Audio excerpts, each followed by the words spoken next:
옛날에 제가 설계사무소를 다녔는데 거기에 친한 형님 뭐 두 살 학교 선배인데 이분이 가장 좋아하는 취미가 있었어요. 그게 뭐냐면 경마였습니다. 그리고 그때 당시에 가천에 가면 경마장이 있었는데 이분이 이제 집안도 좋아요. 그리고 뭐 굉장히 머리도 좋고 이런 분인데 자기가 경마장을 나보고도 몇 번 가자는데 저는 좀 이렇게 수학 계산이 약해서 관심도 없고 취미가 없어서 안 따라갔는데 그분 말에 경마장 혹시 도박해보신 적 있나요? 도박은 아니고 경마해보신 적 있나요? 경마는 뭐냐면 1등만을 맞추는 게 아니에요. 1등과 2등 말을 순서에 따라 얘가 1등 할 거고 얘가 2등 할 거다. 요거를 맞추는 거예요. 그래서 이 두 마리 말을 맞추면 되는데 그 두 마리가 뭐 예를 들어서 순서가 바뀐 채로 1, 2등이 됐다. 그러면 좀 배당금을 받는 거고 1등 할 말과 2등 할 말을 정확히 그 순서까지 다 맞추면 배당금이 이제 완전 확 뛰는 거죠. 근데 이제 그걸 어떻게 통계를 내냐? 경마 잡지가 나와요. 그래서 경마 잡지를 보고 그 안에서 A라는 말이 지금 우승을 몇 번 못했고 기수가 지금 컨디션이 어떻고 이런 자료들을 다 줘요. 근데 그 사람이 그걸 다 이제 그걸 놓고 그거의 통계를 근거로 해서 얘가 지금 3번을 우승을 못했기 때문에 굉장히 간절할 거다. 그리고 이 말이 무슨 사료를 먹고 어느 그 관리에서 했기 때문에 지금 뭐 컨디션이 어떨 거다. 이거를 다 계산을 해서 하면 거의 90% 정도 2등, 뭐 1등 말을 거의 뭐 하나 정도 놓치고 거의 맞춘대요.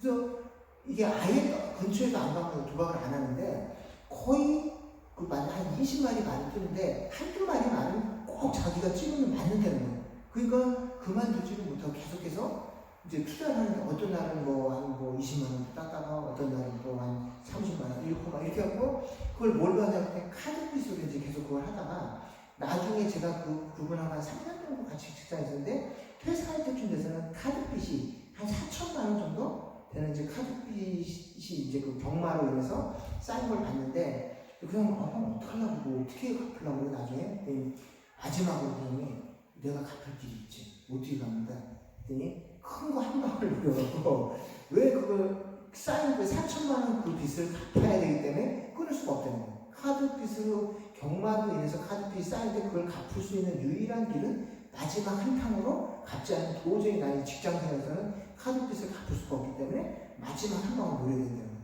그래서 계속 그 빚을 갚으려고 하면서 결국은 그 4천만 원 빚이 쌓인 것까지만 보고 헤어져서 왔는데 이게 우리가 얼추 맞출 것 같은데 이제 이게 안 되는 거죠. 그래서 고시도 마찬가지고 사법고시 그 폐인이 되는 원인도 이 사람들이 1차 되고 1차에서 떨어지면 안 한대요. 근데 1차고 2차에 거의 한두 명 차이로 갔다가 떨어지니까 사법고시를 6년씩, 7년씩, 8년씩 그 시민당 고시원에서 이렇게 지내면서 끊지를 못하는데 이제 우리 이제 인간의 생각보면 이게 얼추하면 거의 될 것 같은데 이게 잘 안 되는 거죠. 그게 뭐냐면 타이밍하고 우리가 조절할 수 있는 변수가 우리 인생에 있는데 우리가 이제 이거를 계산하지 않는 거죠. 내 힘으로 이거를 다 극복할 수 있을 것 같은데 우리가 극복하지 못하는 마지막 하나의 타이밍, 마지막 하나의 변수들이 있는데 이게 우리가 무시하고 지나가는데 이것 때문에 우리 인생이 다 뒤집어 엎치락 하게 되는데 우리가 이걸 조절할 수 있다고 생각합니다. 근데 오늘 이 성경 전도서에서는 이 전도서를 이 시간의 철학 또는 기회의 철학이라고 하는데 이 전도서에서 이 전도서가 쓰여진 목적은 여러 가지 지혜들을 모아가지고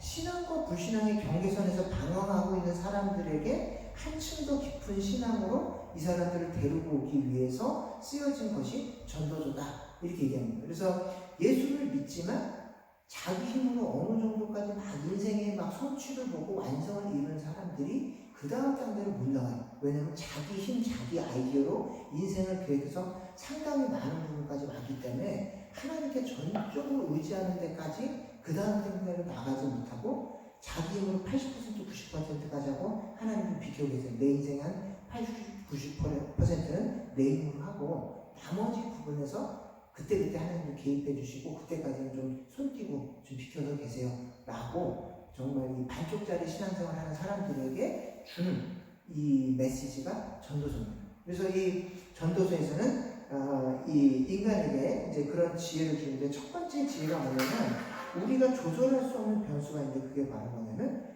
시간입니다. 시간. 그래서 이게 뭐죠? 이게 자 1절 이 3장 이 2절에 보면 날 때가 있고 죽을 때가 있으며 심을 때가 있고 심은 것을 거둘 때가 있다는 얘기인데 이게 바로 뭐냐면 자연 관계의 타이밍이 있기 때문에 우리가 아무리 발버둥 쳐도 죽을 때를 조절할 수는 없다라는 거예요. 그래서 여러분들 뭐죠? 이렇게 인간의 수명을 조절하는 게 DNA에 이 끝부분에 텔로미어라는 단백질이 있대요. 그래서 그거를 조절하면 걔가 이 노화를 조절하는 단백질인데 얘가 다 다르면 세포가 이제 노화되면서 죽는 거예요. 더 이상 이 반복을 안 하고. 그래서 사람들이 요걸 조절하면 이 수명을 늘릴 수 있겠다고 막 연구를 하다 보니까 이거를 이제 말하자면 세포가 제때 죽지 않고 무한대로 이제 살아가도록 요걸 조절하면 어떻게 될까요? 그 세포가 뭐가 되냐면 암덩어리로 돼요. 제때 죽어야 세포가 죽고 새 세포가 나와서 우리가 이 건강하게 피부가 유지가 되는데 죽어야 될 세포가 제때 죽지 않고 계속하면 그 세포가 뭐냐면 결국은 암덩어리가 됩니다. 안 죽고 무한 번식을 해서 다른 세포까지 변해서 죽어야 될 장기가 막 계속 이제 성장을 하니까 그래서 어떻게든 인생은 암으로 죽든지 노화로 죽든지 하나님이 결국은 일정한 타이밍이 되면 생을 맞추고 죽게끔 모든 것들을 설계해 놨다는 거예요. 근데 우리가 그걸 건드려서 조정할 수 있다고 생각하는데 사실은 그것을 할 수 없다라는 게 이제 성경에 나와 있는 진리입니다. 그리고 또 하나 뭐냐면 6절에 보면 뭐죠? 찾을 때가 있고 잃을 때가 있으며 지킬 때가 있고 버릴 때가 있다 이렇게 되어 있습니다. 그래서 여러분들이 특별히 이제 가정에서 자녀를 키울 때 내가 막 애써서 자녀를 키우고 정성을 공을 들여서 내 새끼 내 자녀 해가지고 공을 들여서 지키고 키울 때가 있지만 떠나보내야 될 때가 있어요. 내 손에서 떠나보내고 얘들을 이제 말하자면은 자기 삶을 찾아서 이제 보내야 될 그 타이밍이 오는데 이 부모들이 어떤 부분에서 실수를 하냐면 이 C.S. 루이스가 이제 책에서 봤는데 자기 아는 지인의 장례식을 갔는데 굉장히 헌신적인 엄마였대요. 근데 장례식 갔는데 남편을 비롯해서 모든 자녀들이 너무 밝게 그 장례식 그 사랑하는 엄마가 돌아가셨는데 너무 밝게 웃고 앉아있는 거죠.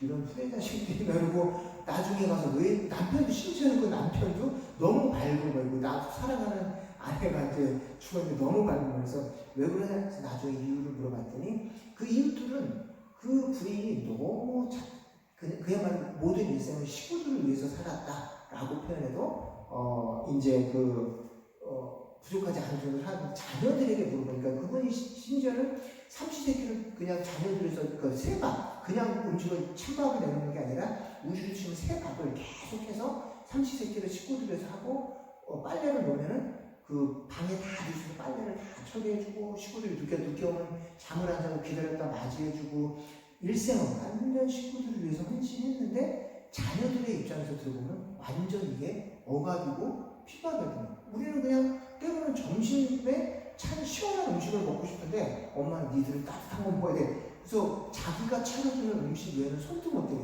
아무리 더운 날도 따뜻한 음식을 이제 먹어야 되고 그리고 밤에 늦게 들어오면 때로는 좀 외출하고 이제 조용히 내 방으로 들어가고 싶은데 불을 꺼놓고 이 창백한 할머니가 얼굴이 하얗게 창백하게 질려갖고 이제 완전 초췌한 모습을 들어올 때까지 기다리는 거예요. 그러니까 올 때마다 엄청난 죄책감 그리고 막 조용한 노파가 그냥 가만히 눈을 쾌하게 뜨고 지키고 있으니까 얼마나 무서워요 밤에. 근데 그거를 돌아가실 때까지 그랬다는 거예요. 남편도 심지어 남편도 나도 때로는 내가 먹고 싶은 거 먹자 안돼 이거 먹어야 돼 이렇게 하고 이제 말하는 식구들이 이렇게 억압을 하고 가면 자기는 식구들에서 희생했다 이렇게 생각하는 거죠. 근데 그렇게 살다가 딱 죽고 나니까 모든 식구들이 해방을 맞이하는 거예요. 그래서 우리가 때로는 이제 자녀들을 놓아줘야 될 때가 있는데 원치도 않는 새로운 필요를 계속 만들어 자녀들한테 이게 필요해 내 새끼한테 이게 필요해 그리고 계속 만들어 갖고 자녀들도 원치 않는 필요를 만들어서 내 어떤 통제하에 아이들을 계속 잡아두려고 하는 이런 것들을 한다는 거죠. 근데 이제 가장 이 건강한 사람은 뭐냐면 언제든지 내가 이 자리를, 이 부모의 자리, 엄마의 자리를 사용하고 떠날 것들을 준비하면서 살아가는 그 사랑이 가장 건강한 사랑이라는 거죠. 그래서 저희 사역자들도 그 교회 사역할 때 가장 건강한 건 뭐냐면 언제든지 후임자가 와서 내 그늘에 가리지 않고 마음껏 내 다음 사역자가 와서 그 자리에 사역할 수 있도록 손을 띄고 나갈 준비를 하고 사역하는 거. 이게 가장 이제 건강한 사역이고, 사역자한테는 사실 그게 제일 힘든 일입니다. 3년 동안, 4년 동안 애써서 가르치고 돌보고 양육한 그 사람들하고 이제 사역하고 나서 한 1, 2년간은 사실은 거의 연락도 하지 않아요. 왜냐면 그 다음 후임자가 와서 그 사람하고 관계를 맺고 잘 사역할 수 있도록 전임 사역지에는 바로 옆집에 살아도 거리가 바로 몇 미터 앞이라도 그 교회를 가면 안 되고, 그 교회에서 사역하던 그 같이 동역하던 지체들하고 연락도 자제해야 되고 만남도 자제해야 되고. 이게 사실은 이제 저도 그 이제 사역할 때 가장 힘든 부분 중에 하나였어요. 그래서 이제 다른 우리 목사님도 아시겠지만 이 목회자들에게는 항상 떠날 준비, 항상 짐 쌀 준비, 항상 이제 그 다음 후임자에게 자리를 제때 적절한 타이밍에 손을 놓고 떠날 준비를 하고 살아가는 것이 가장 힘든 노릇이고, 그리고 또 그게 근데 사실은 하나님이 가장 건강하게 이제 사역을 할 수 있는 이제 준비를 시켜주는 거죠. 그래서 이제 목회자들도 은퇴할 때를 잘 박수 칠 때 이럴 때를 알고 떠나야지 막 그 자리에 더 연연하고 이렇게 하면서 그 조직이 암덩어리가 되고 그 조직을 후퇴시키고 그 조직이 더 이상 이제 성장하지 못하도록 방해하는 문제의 거리가 된다는 거죠. 이제 우리가 그 문제의 부모가 되지 않고 문제의 리더가 되지 않고 건강하게 그 자리를 떠날 수 있는 방법은 타이밍을 지킬 때가 있으면 손을 놓고 애들을 놔줘야 될 때가 있고, 공동체에 나보다 더 탁월한 사람, 나보다 더 탁월한 후임자가 와서 그 공동체를 성장시킬 수 있도록 자리를 제때 비켜주는 것. 이것이 우리가 해야 될 일이라는 거죠. 그래서 하나님이 이제 우리가 다 할 수 있을 것 같아요. 우리 가면 떠나면 어떨까요? 더 잘해. 우리가 가고 조직이 아닌 것 같은데, 안 들어갈 것 같은데, 정말 가고 나중에 소식 들어보면 잘 되고 잘 돌아가고 있어요. 우리 애들이 내가 손 띄면 안 될 것 같은데, 나중에 뭐 엄마가 손 안 댔더니 더 잘해. 자기가 알아서 더 잘하고 있어요. 그래서 우리가 때로는 우리가 막 좋은 모습을 주고 애들을 잘 돌본다고 하는데, 애들은 우리보다 더 자기가 뭘 해야 될지 더 많은 지혜를 가지고 있을 수가 있다는 것입니다. 그래서 중요한 것은 우리가 있어야 될 때, 또 떠나야 될 때, 이때를 잘 알아야 된다는 것이 오늘 이 전도서에서 주는 지혜고, 그럼 두 번째로, 그럼 이제 뭡니까? 인생이 플러스일 때가 있고 마이너스일 때가 있어요. 지킬 때가 있고 잃어버릴 때가 있고, 또 어떤 때는 또 사랑받을 때가 있고, 또 미움받을 때가 있고, 또 안을 때가 있고, 안는 것을 또 멀리 해야 될 때가 있고. 그럼 이 타이밍이 언제냐? 어느 타이밍이 언제 움직여야 되냐? 이거를 보면은 그게 뭡니까? 이 성경에 보면 이 답이 나오는데, 그게 뭐냐면 그 시기를 알 수가 없다는. 오늘 11절에 보면은 하나님이 모든 것을 지으시되 때를 따라 아름답게 하셨고, 또 사람들에게는 영원을 사모하는 마음을 주셨으나 그러나 하나님이 하시는 일의 시종을 사람으로 측량할 수 없게 하셨다, 이렇게 되어 있고요. 14절에 보면 하나님께서 행하시는 모든 것은 영원히 있을 것이라 그 외에 더할 수도 없고 덜할 수도 없나니 하나님이 같이 행하심은 사람들이 그의 앞에서 경외하게 하려 하시는 줄을 내가 알았다, 이렇게 되어 있습니다. 그래서 우리가 열심히 살았는데, 그럼 하나님 막 복을 주셔야 되고 앞길을 열어주셔야 될 것 같은데, 때로는 막 막막하게, 그 다음 스텝에 막 막막하게 막 삶이 망가지고, 또 열심히 하면 하나님 다 지켜주셔야 될 것 같은데, 막 아기들이 받아야 될 그런 막 질병도 오고, 막 관계가 망가지고, 외로워지고, 힘들어지고, 이런 일들이 생기는데, 이런 것들을 우리가 예측할 수가 없다는 거예요. 언제 좋아지고, 언제 나빠지고, 언제 어떻게 될지 하나님이 컨트롤할 수, 우리가 예측할 수도 없고, 100% 컨트롤할 수도 없다라는 것을 우리에게 알려주십니다. 왜? 그래서 전적으로 하나님만 의지하도록 만든다는 것이죠. 그래서 이제 유기성 목사님이 이제 그 영성 이렇게 이제 칼럼에 쓰시면서 목회자들이 가난할 때 그럼 도대체 어떻게 되냐, 가난함을 주고 원치 않는 이제 정말 비인격적인 사람, 막 못된 사람들, 이런 사람들 만나면 그때 하나님 어떻게 됩니까? 하나님 열심히 사는데 왜 계속 가난하게 해주시고 왜 이렇게 됩니까? 네, 유기성 목사님 그런 말씀을 하시더라고. 가난에 있거나 무시당하는 낮은 자리에 있을 때 그 상황을 벗어나려고 발버둥 치지 말고 그 위치에서 가난하게 살아가는 법을 배우라는 거예요. 그래야 부자가 됐을 때 교만해지거나 위선 떨지 않고 살아갈 수 있게 된다. 왜냐하면 가난할 때 당당하게 살 수 있는 능력이 없는 사람은 부자가 됐을 때도 교만해지지 않을 수가 없다는 거예요. 그래서 하나님이 특정한 상황 속에 또 못된 사람, 비인격적인 사람, 이런 사람들을 사이에 넣었을 때 그 사람들하고 살아가는 법을 배워야 인격적으로 건강한 사람들을 만났을 때 그 사람들하고도 또 건강하게 살아갈 수 있는 방법을 배운다는 것이죠. 그래서 우리가 시기와 때를 알 수 없이 하나님 업앤다운 시키고 악한 상황 속에, 가난한 상황 속에, 또 안전된 상황 속에 왔다 갔다 우리의 성실함과는 상관없이, 우리의 신실함과는 상관없이 일루도 넣으셨다 절루도 넣으셨다 한다는 거예요. 우리 원래 성경대로라면 열심히 살면 앞날도 지켜주셔야 되고 우리의 목회지도 하나님 알아서 다 열어주셔야 되는데 아니에요. 어떤 때는 열심히 하는데 좋은 목회 라인에서 쫓겨나고 밀려나고 그리고 불안정한, 경제적으로 불안정한 상황 속에 계속 떠돌아야 되고 하나님께 완전히 헌신했는데 정말 한 치 앞도 미래를 알 수 없는 이상한 떠돌이 같은 생활을 계속 해야 될 때도 있어요.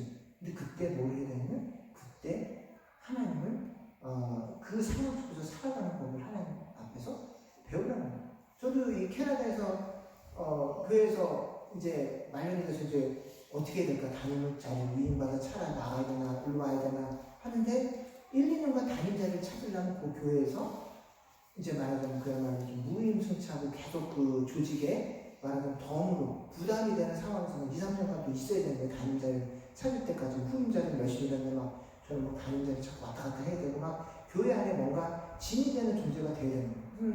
아내랑 저랑 기도하고 교회 짐은 되지 말자. 그래서 그러려면 어떻게 되냐? 멀리 떠나야 되니까. 캐나다가 안 되겠다. 안 되지. 막 인맥도 없지, 돈도 없지. 그래서 한 1년만 있자. 그러고 왔는데 그게 막 1년이 2년 되고 2년이 3년 되고 이렇게 왔는데 그때 당시에 막 아내도 또 몸이 안 좋아서 막 한국에 수술해서 하러 가야 되고 이제 저는 막 이곳에 혼자서 막 학원 다니고 있었는데 그때 이제 아내가 가 있는 그 기간에 막 어머님이 작은 뇌졸중이 한번 왔어요. 뇌출혈. 그래서 한번 집에서 쓰러지는 마침 우리 아내가 가 있는 그 시간에 그때 어머님이 쓰러지시는 거예요. 저는 갈 수도 없고 올 수도 없고 뭐 어떻게 할 수도 없는데 아내 저는 엄마가 쓰러졌다는 거예요. 그래서 병원으로 지금 모시고 가는데 그냥 기도해달라. 근데 아무것도 할 수가 없어요. 캐나다 땅에 떨어져서 뭐 누구 의사를 아는 사람도 없고 누굴 뭐 돌볼 수도 없고 아무것도 할 수가 없는데 이제 막 하나님도 뭡니까? 난 여기서 하나님만 열심히 섬기고 성실하게 살았는데 왜 저를 여기까지 보내고 그리고 아무 손쓸 수도 없는 상황에 왜 우리 어머니 그때 뇌출혈을 해서 그렇게 돼서 손쓸 수 없이 우리 어머니 왜 그런 상황에 하나님 방치해 두십니까? 그런데 정말 아무것도 할 수 없는데 기도밖에 할 게 없더라고요. 기도밖에 할 수 있는 유일한 길. 그래서 집에서 계속 기도하고 뭐 엄마 병사를 위해서 막 했는데 결국은 크게 이제 진짜 작은 뇌출혈이 와서 큰 후유증 없이 이제 일어서셔서 일상생활로 복귀를 했는데 이제 그런 상황들이 우리의 삶에 계속 이제 닥치는 거죠. 그래서 이 하나님 앞에 헌신하는데 점점점 뭔가 불리한 위치에, 뭔가 경제적으로 불안한 위치에, 사회적으로 힘없는 자꾸 사람들에게 뭔가 무시당하고 뭔가 소외당하는 그런 위치에 점점점 처해지는. 그래서 이게 뭔가 이렇게 봤는데 성경의 사사기에 보면 그 사사기는 왼손잡이 에훗이 나옵니다. 근데 왼손잡이는 그 당시에 다 칼을 오른손으로 들고 싸우는데 왼손잡이이기 때문에 병기도 손에 잘 안 맞고 갑옷도 안 맞고 전쟁터에서 메이저 요원으로 쓸 수가 없는. 근데 성경에 보면 왼손잡이 에훗 이렇게 하고 정확히 왼손이 나오는데 왼손이 이 왼손잡이라는 표현이 다른 말로 하면 오른손의 사용의 능력이 제한된 이런 말입니다. 그럼 다른 말로 말하면 왼손의 능력이 극대화된 그 말. 하나님이 이쪽에 어려운 상황 속에 이렇게 들어가면 다른 쪽 능력을 극대화시킵니다. 하나님이 돈이 없어도 하나님의 능력을 막 붙들고 돈이 없는 상황은 말도 안 되는 상황을 하나님의 능력을 의지해서 통과하는 그 믿음을 극대화시켜 주셔서 우리의 평소 능력 가지고서는 할 수 없었던 그런 일, 우리의 평소 새가슴으로 도전할 수 없었던 그런 일들을 계속해서 할 수 있도록 우리의 적은 믿음을 극대화시켜 주신다는 거예요. 그래서 이것은 그 어려운 상황 속에서 그 능력을 극대화해본 사람만이 가질 수 있는 경험이고, 그런 어려움 속을, 불구덩이 속을 통과해본 사람만이 가질 수 있는 친밀한 불구덩이 속을 통과해본 사람만이 가질 수 있는 영적인 능력들을 하나님 그때 키워주신다는 것이. 그래서 우리는 왜 타이밍이 왜 이럽니까? 하나님 왜 지금 타이밍에 제가 이걸 하고 있어도 지금 타이밍에는 학교를 마치고 지금 타이밍에는 어느 포지션에서 뭘 하고 있었는데 왜 여전히 우리는 떠돌이고 왜 여전히 우리는 이렇게 일도 하고 사역도 해야 되고 여러 가지 아직도 왜 이렇게 우리 삶은 정처없는 이런 상황을 왜 해야 될까요? 이런 생각을 할 수 있지만 하나님께서 그 타이밍에 우리가 꼭 필요하고 그 타이밍에 그때에 해야 될 일들을 시키신다는 거죠. 그래서 이 오늘 본문에 아까 11절에 보면 위에 보면 하나님이 우리가 이제 이런 때를 지날 때 하나님이 주시는 이 마이너스 시기를 살아가는 지혜가 있는데 그 위에 보면 하나님이 모든 것을 지으시되 때를 따라 아름답게 하셨고 이렇게 되는데 하나님이 주시는 모든 때는 타이밍은 그때에 맞는 계획이 있고 그때에 맞는 아름다운 목표가 있다는 거예요. 딴 데 다 무너진 것 같고 안 된 것 같아도 하나님은 그 타이밍에만 배울 수 있고 그 타이밍에만 성장할 수 있는 하나님의 계획이 있다는 거예요. 그래서 그때 그걸 못 배우고 지나가면 나중에는 절대로 배울 수 없는, 절대로 성장시킬 수 없는 영적인 영역들이 있다는 거예요. 그래서 그때 제대로 하나님 앞에 헌신하면서 하나님이 계획한 그 스킬들, 그 능력들을 배양해야 그 다음 단계 하나님이 정말로 쓰시고자 할 때에 그때 키우는 그 능력을 가지고 그 다음 스테이지에 가서 활용을 할 수가 있다는 거죠. 근데 그때 그것을 경험하고 키우지 못한 사람들은 아무리 하나님 그 다음 스테이지에 갔다 놔도 정말로 빛을 발하고 쓸 수가 없다는 사실입니다. 그래서 이때 우리가 무엇을 해야 되냐면 우리에게 가장 중요한 것은 그러므로 22절에 보면 나는 사람이 자기 일에 즐거워하는 것보다 더 나은 것이 없음을 보았나니 이는 그것이 그의 몫이기 때문이라 이렇게 되어 있습니다. 이게 오늘 이 전도서 3장의 결론 부분인데 타이밍을 알 수가 없기 때문에 한 가지 알 수 있는 건 우리에게 주신 은사, 우리에게 맡겨준 그 사람, 우리에게 맡겨준 그 공간, 그거는 확실히 알 수 있다는 거예요. 그래서 우리에게 주신 그 은사를 가지고 그 상황을 섬기다 보면 하나님이 주신 그 은사를 최대한으로 발휘하고 있을 때가 우리가 가장 기쁜데, 그래서 이번에 그 세계관 학교를 우리가 시작하는데 이게 얼마나 갈지 모르겠어요. 몇 분이 더 올지도 모르겠고 사역이 얼마나 커질지 모르겠고 돈이 얼마나 더 들어갈지 이번 한 학기하고 끝날지 또 그 다음 또 열릴지 아무것도 알 수가 없어요. 근데 한 가지 알 수 있는 건 오늘 하루는 우리가 우리 가진 은사를 가지고 최대한 그 사람들 우리가 충분히 그런 경험도 있고 은사도 있고 그리고 그런 열정도 있기 때문에 딴 날은 모르겠어요. 근데 오늘 하루는 그 사람들을 가지고 섬기면서 우리 가진 은사를 갖고 만족하며 즐길 수가 있다. 사역자가 가장 만족을 느끼는 순간은 우리가 가진 은사를 가지고 그 사역의 현장에서 그것들을 마음껏 쓰고 있을 때가 가장 우리가 만족하고 즐거워요. 다음 주는 모르겠어요. 그 다음 달은 모르겠어요. 단지 오늘 하루 우리 사모님들도 좋은 은사 아이들 돌보고 또 막 데코레이션하고 막 찬양 이런 은사들 있고 목사님도 아이들 제자 교육하고 양육하고 이런 은사들인데 그 은사를 가지고 오늘 하루는 마음껏 즐길 수 있잖아요. 그 다음 주는 얼마나 커질지 모르겠어요. 근데 하나님 우리에게 허락하신 거기서 오늘 이 20절은 이것이 너희들 몫이냐. 미래를 모르겠지 안 알려줘 일부러. 왜? 하나님을 경외하고 한 주 한 주 살라고 너희들이 안 알려준 거야. 하나님이 그러시는 거예요. 근데 한 가지 확실한 건 오늘 주어진 하루는 내가 마음껏 즐길 수 있다. 내가 가진 은사 가지고, 내가 가진 경험 가지고, 내게 주신 하나님의 공동체, 그 섬김의 대상을 가지고 마음껏 섬기면서 즐길 수 있다. 근데 그렇게 하다 보면 하나님이 그 다음 스테이지로 보내주시는 거예요. 그래서 세계관 우리 학교에서 이런 뭐 공부교육할 때 한국에서도 했는데 이번 학기 하고 예산이 끝날지 이 부서가 없어질지 제가 교구로 넘어가서 이게 중학교에서 그냥 포지션이 이번 해에 끝날지 아무것도 알 수가 없어요.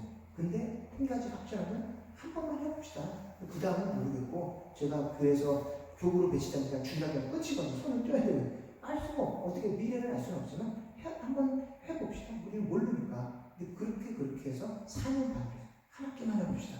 또 한 학기만 해봅시다. 3년 학기를 다 끝내고 또 한 절반 반 텀을 돌고 이렇게 왔는데 하나님 보니까 그때 가장 미래가 안 보일 때 딱 그냥 내가 가진 은사, 여러분들이 가진 은사와 시간을 가지고 이거 한 번만 잘해봅시다.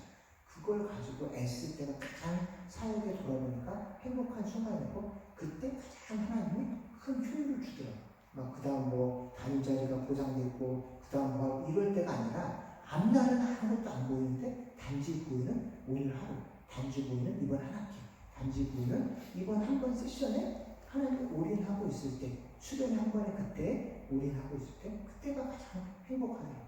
그럴 때 가장 파격적인 에너지와 효율도 나고 하나님 그때 역사하시는 분 나타나시고 그리고 성김을 통해서 사람들도 그때 가장 많이 변화되고 그래서 그게 목회자들이 또 사역자들이 살아가는 방식인 것 같아요. 왜냐하면 하나님이 미래를 알려주실 수도 있고 안정된 미래를 또 경제적으로 또 포지션으로도 확실하게 주실 수도 있지만 안 줘요. 안 알려주세요. 특별히 더 헌신하는 사람일수록 미래가 붙여요.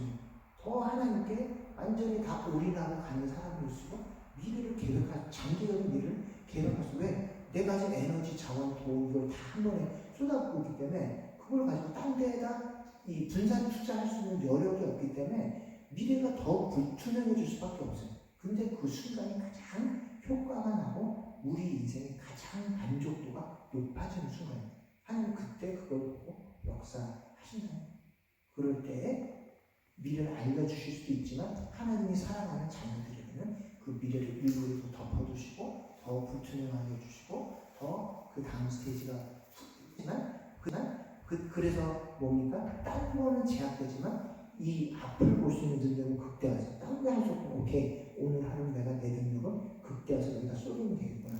하나님이 딴 데 에너지 쏟지 않도록 오늘 하루는 보여주시니까. 그래서 그렇게 쏟을 때 하나님이 우리에게 이 어떤 예전에 없었던 그런 능력치를 보여주시고 우리에게 경험치를 올려주시고 스킬들을 개발시켜 주셔서 하나님이 그 다음 사역을 할 수 있는 그런 준비들을 시켜주시는 것 같아요. 그래서 미래가 안 보이는 게 오히려 저는 이 기도도 안 되고 한 주 동안 굉장히 힘들었는데 이유가 왜 하나님 미래가 안 보입니까? 왜 계속 불투명하고 지난 교회에서 이렇게 쫓겨오고 또 이 교회 잡아도 이 교회에서 있는 것도 포지션도 불투명하니까 마음속에 좀 트라우마가 있었는데 왜 한 주간 거의 몇 달 거의 이번 달 내내 기도도 안 되고 설교 준비도 잘 안 되고 계속 눌림이 있었는데 이게 마음속에 불만 하나님 앞에 뭔가 영적인 불만이고 하나님 한국에서도 그때는 이렇게 하다가 여기로 오고 여기 와서도 또 저기 포지션 갔는데 왜 경제적으로 또 그 다음 스텝에 좀 안정적으로 안 해주시고 여기 와서 또 왜 불안하게 왜 이렇게 만드십니까? 이렇게 되는데 오늘 성경을 보니까